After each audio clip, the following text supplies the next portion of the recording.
원작 최신편에서 드디어 루피 연합과 카이도 연합이 격돌.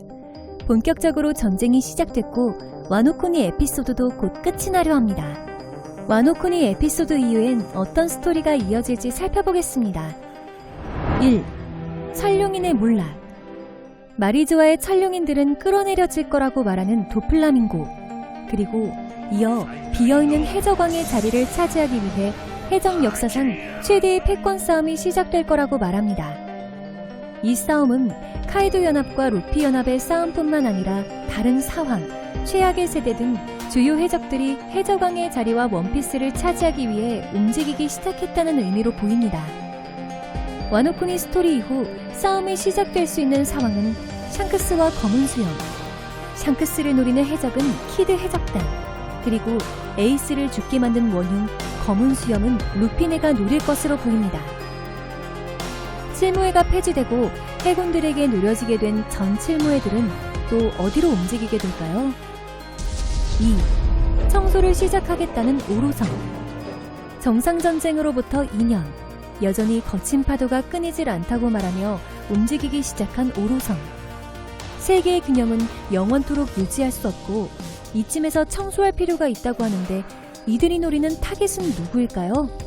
이무가 눈여겨보고 있던 비비, 시라우시, 검은수염, 루피 등으로 보이는데 이 중 가장 위협적인 인물부터 죽일 것으로 보입니다. 오르성이 노리는 첫 번째 타깃은 누가 될까요? 직접 움직이기 시작한 만큼 이들의 전투력도 공개될 것으로 보입니다. 3. 아직 쓰여지지 않은 이야기. 밀짚모자 해적단의 산하 해적단으로 들어온 7개의 해적단 및 5,640명의 해적들. 루피는 진짜 위험한 상황에 처하게 되면 산하 해적단에게 도와달라고 소리칠 거라고 말합니다. 그리고 이어 의미심장한 나레이션이 추가됩니다. 산하 해적단 7인의 선장은 스스로 성장해 언젠가 역사에 그 이름을 남기게 되고 어떠한 사건을 일으키게 된다고 합니다. 그것은 아직 쓰여지지 않은 이야기. 여기서 말한 쓰여지지 않은 이야기는 와노코니 전쟁이 아니라 와노코니 이후에 등장할 이야기로 보입니다. 밀짚모자의 산하 해적단은 어떤 사건을 일으키게 될까요? 4. 고대병기 플루톤. 애니 249화. 해적왕의 배를 만든 톰이 제자들에게 플루톤의 설계도를 건네줍니다. 이를 보고 놀라운 반응을 보이는 아이스버그와 프랑키. 이런 걸 인간이 만들 수 있냐고 말하는데 어떤 설계 내용을 본 것일까요? 단 한 발만으로도 섬 하나를 없앨 수 있는 전함 플루톤은 그리스 로마 신화에 나오는 신 하데스 플루톤에서 유래됐고 지하세계를 다스리는 신으로 등장합니다. 설계도는 프랑키에 의해 없어졌지만 이미 만들어졌던 플루톤은 지하 어딘가에 묻혀있을 것으로 보입니다. 가장 유력한 곳은 알라바스타. 와노코니 스토리 이후 플루톤의 실체도 공개될 것으로 보이는데 과연 어떻게 생긴 전함일까요? 또 하늘의 신이 모티브인 고대병기 우라노스의 등장도 기다려집니다. 5. CP0의 최상위 멤버들. 천룡인 직속 사이퍼폴의 최상급 기관 CP0. 극비정보 입수, 천룡인 경호, 물품 입수 등 다양한 임무를 수행합니다. 여기에 최근 가입한 인물이 루치, 카쿠, 스펜담. 이외에 스튜시까지 공개됐었는데 CP0의 최상위 멤버들은 아직까지도 공개되지 않았습니다. 천룡인을 경호하는 만큼 엄청난 실력자들이 포함되어 있을 것으로 보이는데 CP0의 모든 멤버도 와노코니 에피소드 이후 곧 공개될 것으로 보입니다. 6. 해왕류가 말한 두 명의 왕. 심해 속에서 의문의 대화를 하는 해왕류들. 이들의 왕 포세이돈이 곧 태어난다고 하며 두 명의 왕을 언급합니다. 여기서 말한 두 명의 왕은 바다 위의 왕과 바닷속의 왕을 지칭하는 것으로 보입니다.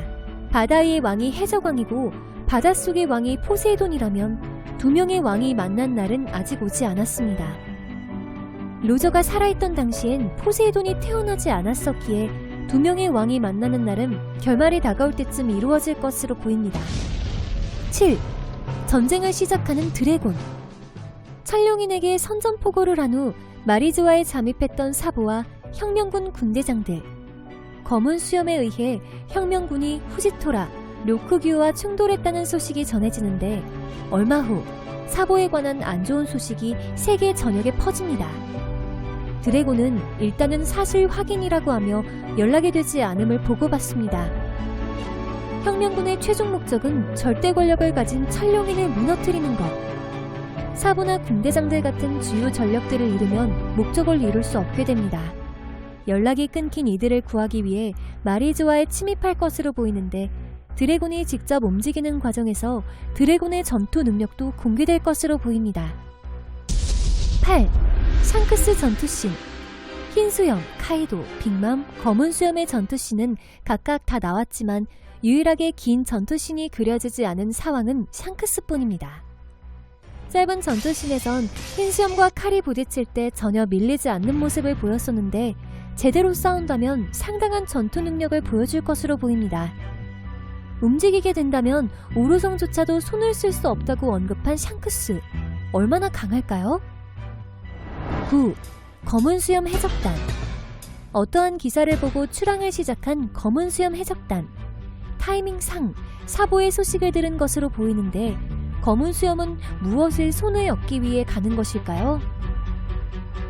해군에 뺏길 바에는 이라는 언급을 보아 목적지는 해군 본부 또는 마리조아로 보입니다.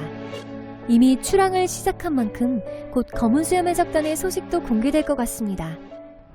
10. 베가펑크의 정체. 인류가 앞으로 500년에 걸쳐 도달할 영역에 있다고 전해지는 베가펑크. 현재는 세계정부 소속이며 과거 민간인 시절에는 생명의 설계도를 발견했었고 이 소식을 듣게 된 세계정부가 베가펑크를 체포하고 오로지 정부를 위해서만 기술력을 사용할 수 있게 하였습니다. 그렇게 정부와 손을 잡게 된 베가펑크는 아직까지 모습이 제대로 나오지 않았는데 어떤 외모와 어떤 성향을 가졌을까요? 악마의 열매의 자세한 원리도 알고 있을 것으로 보이는데 향후 밝혀질 그의 모습이 궁금해집니다. 11. 공백의 100년 스토리. 세계 정부에게 불리한 역사로 알려진 공백의 100년. 해당 기간 동안에는 무슨 일이 있었을까요? D의 일족, 고대병기, 태초의 악마의 열매, 거대한 왕국의 존재, 조이보이의 정체 등 모든 이야기가 공백의 100년 스토리에서 밝혀질 것으로 보입니다. 2018년 당시 작가님의 인터뷰에서 진행 상태가 80%라고 했었는데 2020년 현재 결말까지 얼마 남지 않았을 테고 공백의 100년 이야기도 곧 진행될 것으로 보입니다. 현재까지 밝혀진 공백의 100년에 관한 내용은 5가지가 있는데 첫 번째는 어떤 세력에게 패배할 것이라 예감한 이들이 포네그리프에 역사와 진실을 새겨놓았다는 것. 두 번째는 자야에 있었던 샨도라가 공백의 100년 시기에 고대병기 포세이돈의 위치가 기록되어 있는 포네그리프를 지키다 공백의 100년이 끝날 무렵 황금도시 샨도라가 멸망했었다는 이야기. 세 번째는 약속을 지키지 못한 조이보이라는 인물이 사과문을 써 어인섬에 전달했었다는 내용. 네 번째는 공백의 100년에 존재했던 거대한 왕국을 몰락시키고 20개국의 왕이 세계 정부를 결성. 그중 19개의 가문이 마리조아로 이주하여 현재까지 그 후손들이 살고 있다는 이야기. 마지막 5번째는 공백의 100년 속 거대한 왕국의 존재와 사상이 세계 정부에 위협적이라는 이야기.